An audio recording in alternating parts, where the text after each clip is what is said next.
Boss, ito yung sauce natin, bossing, magic sauce. Yan yung magic sauce mo, bossing. Bossing. Ayan, oh. Nagpapasarap. Ayun, nagpapasarap dyan, ha. Bossing, gano'ng karami ng stick yung naubos mo everyday, bossing? 800, bossing. Barbecue, bossing. Barbecue, ayun, oh. Grabe, oh.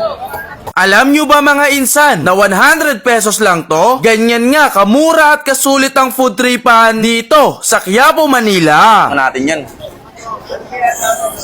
Meron ka na nga ditong 3 stick ng barbecue na may kasamang rice for only 100 pesos. Bossing, ano yung tinitinda mo dyan, bossing? Barbecue, bossing. Barbecue.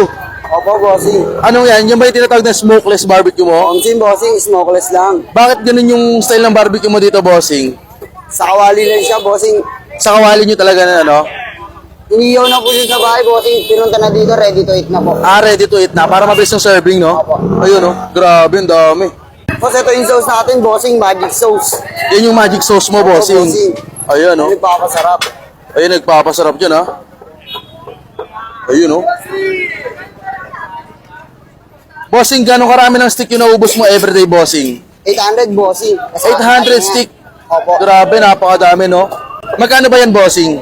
40 with rice, isang stick lang yun, may kasama ng rice. 40 with rice. Pagka walang kasamang rice, 30 per stick, 10 lang tayo sa isaw, boss. ano yan? Barbecue, bossing. Barbecue.